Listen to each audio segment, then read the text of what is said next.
International airport ఉన్న చోట చుట్టూతా ఒక అంతస్తుకు మించి బిల్డింగ్ కట్టకూడదు. అవును. మరప్పుడు ఈ రాజధాని పరిస్థితి ఏంది?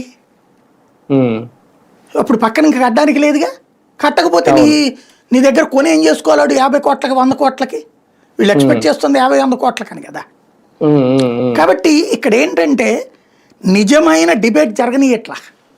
రైల్వే స్టేషన్ కూడా 1600 ఎకరాల్లో ఉంటుంది కదండి. అది కూడా 1600 ఎకరాల్లో రైల్వే స్టేషన్, బస్ స్టాండ్ 5000 ఎకరాల్లో పెట్టుకుంటే ఏం చేసుకోవాలని. విజయవాడ రైల్వే స్టేషన్ 8 ఎకరాలు అంట కదా సార్.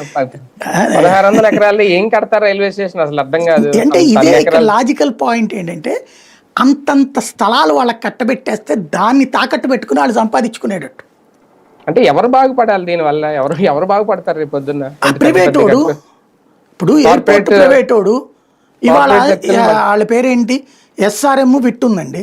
వాళ్ళకి 25 లక్షలు ఆ రేంజ్లోనే కదా ఇచ్చింది, 50 లక్షల రేంజ్లోనే కదా. ఇవాళ మినిమం 1 కోటిన్నర ఉంటుంది కదా. ఒక్కోళ్ళకి 100 కోట్లు 150 కోట్లు, అదే 100-150 ఎకరాలు ఇచ్చారు కదా. వాడికి ఇంకా ఆయనకి వచ్చింది నాకు అర్థం కాల. ప్లస్ విద్యార్థుల నుండి ఫీజులు గుంజుతున్నాడు 5 లక్షలు 7 లక్షలు 8 లక్షలని. అంటే వాడు బాగుపడ్డాడు. మీరు ఎప్పుడైనా సరే బాబు గారి సర్కారులో ఏంటంటే ధనవంతుడు మరింత ధనవంతుడు అవుతాడు. బట్ ఆ ధనవంతుడు లాయల్టీ టువర్డ్స్ టీడీపీ అయి ఉండాలి. వాళ్ళు మళ్ళీ వేరే పార్టీ లాయల్టీ ఉంటే యాక్సెప్ట్ చేయరు. అది నాకు తెలిసి భవిష్యత్తులో సార్ నిజంగా ఈ 1,00,000 ఎకరాలు వీళ్ళు అనుకున్నట్టు జరిగిపోతే ఆ తర్వాత మనం 1 కేజీ కూరగాయలు కొనుక్కోవాలంటే 1000 రూపాయలు, 1 కేజీ ఉల్లిపాయలు కొనుక్కోవాలంటే 2000 ఇలా పెట్టుకోవాల్సి వస్తుందేమో. మొత్తం అట్లాగేముండదు కానీ నష్టపోయేది